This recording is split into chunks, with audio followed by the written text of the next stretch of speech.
welcoming our View from the Top moderator, Nicholas Johnston. Good afternoon, everyone. Thank you so much for being here. I love our events. These are a live representation of Axios journalism. This is our third time doing an AI event. We couldn't do it without all of you who are here as our readers, and we thank you so much for being here. We're also hugely grateful to our partners who make everything like this possible. So a huge thanks to IBM for supporting today's event. And before I jump in on that conversation, you're probably familiar with a little bit of what IBM does, but let's do a quick video to go deeper on it. I'll be right back. One more game, Chris?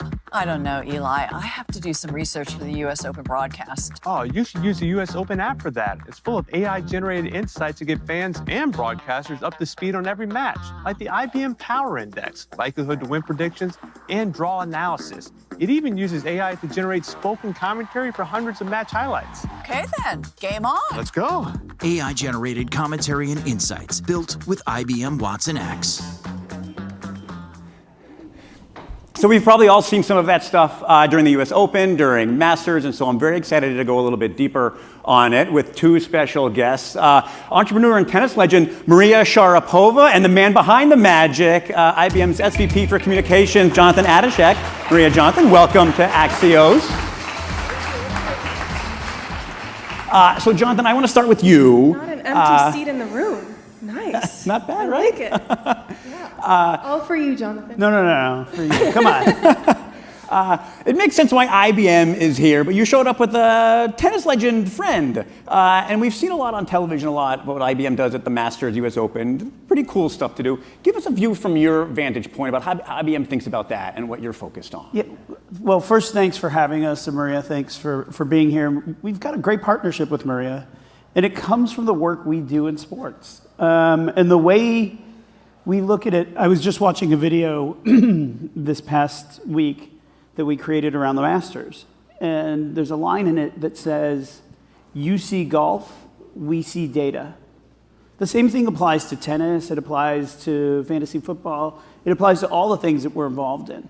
And for us, it's about creating new experiences for fans to engage with the game, with whatever sport it might be, in a different way, for also helping the players or the teams perform differently, improve their performance on the pitch. Yeah. And there is so much excitement around what we do on this. I love it. It's a great spot for us. Well, I think you framed it out pretty good, like on how it works for players and how it works for fans. I want to dig both around both of those. And Maria, maybe you'd like to sort of jump in first here is like, as a former player, like how do you view these kind of technology products as a way to engage more fandom? Yeah, I mean, as someone that was on the tour for more than 20 years, I remember like 15 years ago, my coach, just before, 5 minutes before I'd go in the match, he'd share with me a 30, second clip of highlights of my opponent that would take him hours to create because he just wanted to, get like break point, where's your server going to serve? And I would see those videos. Whereas now, within 5 seconds, he has all those stats. In many ways, tennis, the reason you go to a tennis match is for the emotional experience, right? But as a fan, when you show up and you know everything about the player, you know everything about their matchup, you even know who's the favorite, how come, why, it makes that experience so much better, even while you're there trying not to be on your phone and being immersed in this amazing experience. Can you bring us, so you maybe spend more time watching tennis or watching tennis tournaments than playing than you used to. Has your fan experience changed? Like, how are you using these kinds of tools to understand, like, oh, I see what's happening right here in ways? Absolutely, because I don't have as much time to gather all that information. I'm now a mom and I'm an entrepreneur, and now I can get that information so much quicker. So when I attend an event, I already know what's going on. I don't need to spend hours figuring out why is this opponent so much better than the other? Why is this player number 1 in the world and this one is 50? Yeah. Do you get to do that? Well, tell us your fan experience.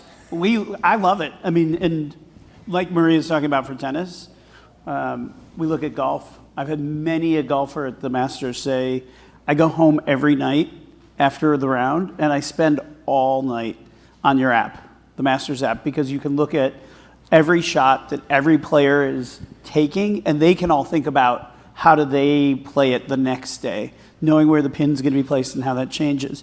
And the same thing as a fan, how do I get more how do I get a broader experience? Because people don't, when you think about Wimbledon and you think about the US Open, most people think about center court and everything that's happening there. But there's 18 courts at Wimbledon, right?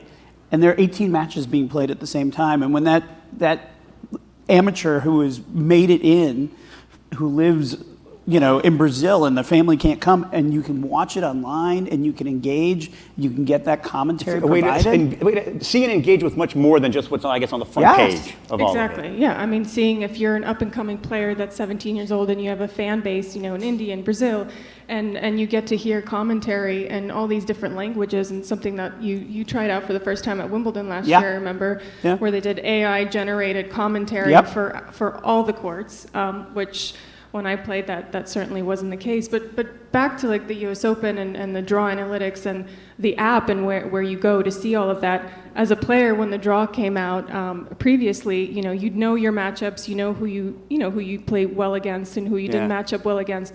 But now an app tells you that. So if I was still playing, I'd turn on this app. It basically would tell me if I could win or not, which I could use that as fire, by the way. The other thing that we have done in the past is we look at unstructured data that's out there as well. And we've used unstructured data to make some decisions and predictions. Not always public, but we've made some predictions about... What kind of unstructured data is that in sports? There's a certain tennis player who I will leave nameless during COVID who was looking at their social media feeds. We could see that they really they loved being at home, just over the course of time. And you start looking at that thing and you see how much they're away during COVID because they weren't from the US, and could they go back and forth? And we said, we think that person mentally, from what we're seeing that they're publicly posting, not like we're not going trolling people and publicly posting and amplifying this stuff. We said, we think that their brain, they want to get home because this was the only thing that was between them and getting home. And that person crashed out early. This is a wild thing. You're able to look at so much more data and figure it out. Well, I'd love to hear that from a professional standpoint, as a player, as a coach. What can you learn about a player to even help them get better or understand what their weaknesses are that? Yeah, I mean, you'd almost wonder, what is the position of a coach now, right? Because a lot of the things, once you get on the court, a lot of it is instinctual. But what you learn and what you process from a coach prior to the match is very important, but when you get on, it's very instinctual. So all that data that now he can draw within minutes, within seconds, is incredibly beneficial to me because I now know that when I'm down a break point, I know where my opponent's returning best, right? I know if their forehand's better, if their backhand's better, where have they done, And you know how your opponent will play because you can look at the data and it'll tell you this is what they'll probably do next. Exactly. And the other thing is you don't need to question your coach, which I occasionally did. He would, show me a few videos and I was like, are you sure? And now he actually shows me, valid statistics. Yeah. I mean, what you said at the beginning was very interesting is that previously if you'd wanted to learn about what your opponent would do, it would take hours and hours and hours of scrolling through data. It would be essentially impossible. You can't. Now, as you're walking into the tunnel. I would myself spend, because I was so deeply interested in that type of data. I wanted to know, of course you get out and by being, a player for so many years, you know what it takes. But if you've done your math, if you've done your homework, it's But the homework would take a long time, right? Yes, but not we just did not something. with Jonathan.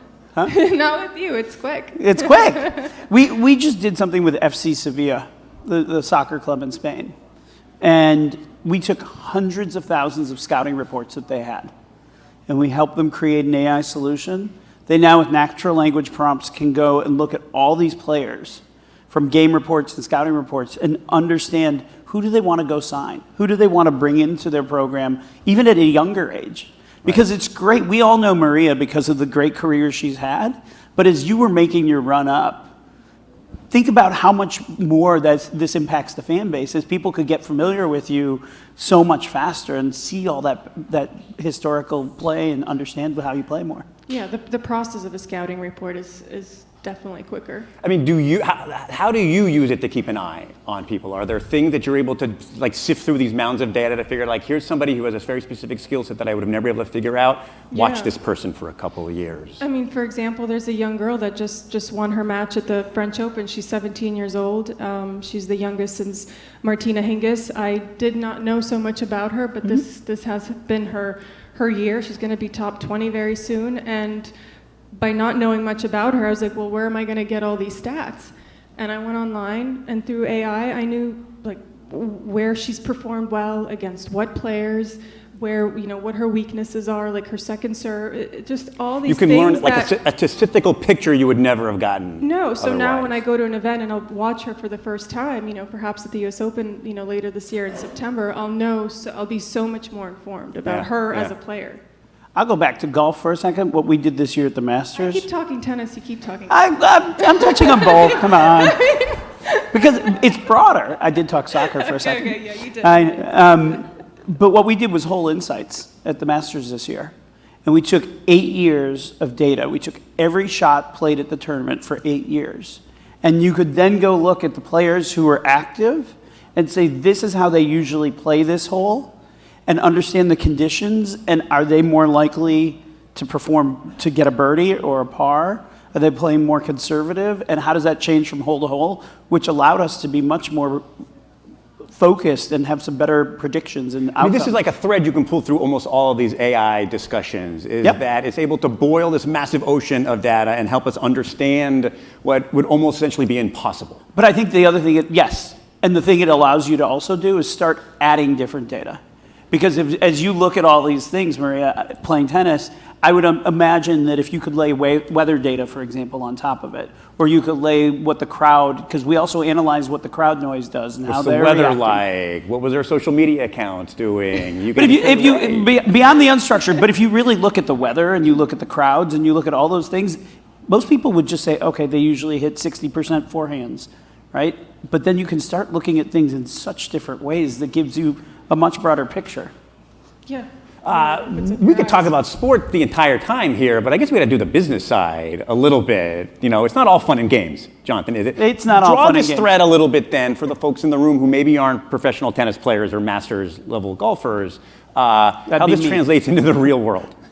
To the real world, I mean, what we really are trying to do is bring these are the same technologies that we bring to companies around the world. I mean, IBM is a true B2B company, and what we're bringing to the Masters, to Wimbledon, to the US Open, to ESPN Fantasy Football, it's all about taking the data and providing a new way to look at it and get better insights from it and take advantage of the opportunities you've got and overcome the challenges. And that same application goes to the clients that we work with. And we bring clients through all the time at these events, and they walk out and they go, wait a minute, can we talk to you about how this is going on? We never thought about it, about what they were doing there. I mean, all these inputs that go in about a tennis serve can also go into a factory floor or a financial projection. It's just all numbers. Yeah, but you get your data right, you can start, looking at it and getting insights that you never had before. But I also think it's about the consistency. I mean, you've been partners with the U.S. Open for over 30 years, and Wimbledon for that amount of years. So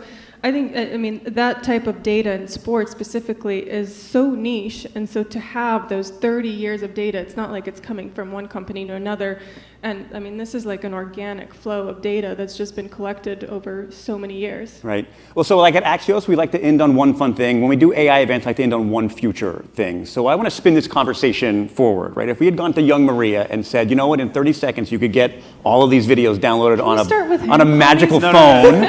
If you'd gone to young Jonathan and said you could predict all of these Masters shots, you'd be like, that's crazy talk. Where is this going? Like, what's over the horizon that gets you really excited? I mean, the experience of attending an event is just, you're so well informed. Like when I used to go to, I didn't have so much time when I was on tour for a full, 10 to 12 months of the year, but when I would go to another sporting event, I really didn't know much. I was just there for 2 hours just figuring out, like, how good is this guy? What's, who's gonna win? Why? How come? And now I feel like my go in prepared, knowing what to look for, my experience right? is so much better because of it. And I know it's all numbers and it's very scary, but it's very real, and it makes us. I think experiences are. I mean, we can buy a lot of things and appreciate them for a little bit of time, but experiences are forever. And if our experience can be that much better, I mean, and to being there and to make it that much more rich, right? Is so fruitful. All right, Jonathan, take us into the secret IBM labs. What's cooking? What's cooking is, in these spaces, are things that we're going to work on with the US Open, with Wimbledon, with Masters, with ESPN moving forward. And we've got some interesting stuff that, Wimbledon will announce in the not too distant future in the US Open. Tell us now. Yeah, almost got me. I tried backstage. But I She think, didn't tell me. to your point, Maria, it's the experience. What I will tell you what we're going to do, it's about the experience. It's about the experience of the 15,000 fans who are in the stadium, but it's also about the experience of the millions of fans that are watching online and how they can better engage with it and have a better understanding of what's happening. So you've got the online, but then the other thing is you can take that and change that experience. So when you do go for 2 hours to an event, you understand the data of what's happening there, but you also can get a better experience as you go through the grounds. Right. You know that you should be going to watch this match here. You know that if you want to get something, the wayfinding that can come with these sorts of things. The journey of experience, of attending an event, will start to benefit from this. Think about going to a stadium and you get up and you're like, okay, I've got 5 minutes between a quarter of basketball or 20 minutes for hockey or whatever it is. I want to go get a beer. I want to go to the bathroom. Very simply, if you could open your app and start saying, and it knows where you are, and it says go left because the line to the bathroom is shorter, and go right if you want a beer. Oh, I need that. Exactly. But you think about that because it also maximizes. When I would step out at Wimbledon last year, you know what it's like, Maria. They keep you out of there until multiple we know what it's like at points are done. Wimbledon, right?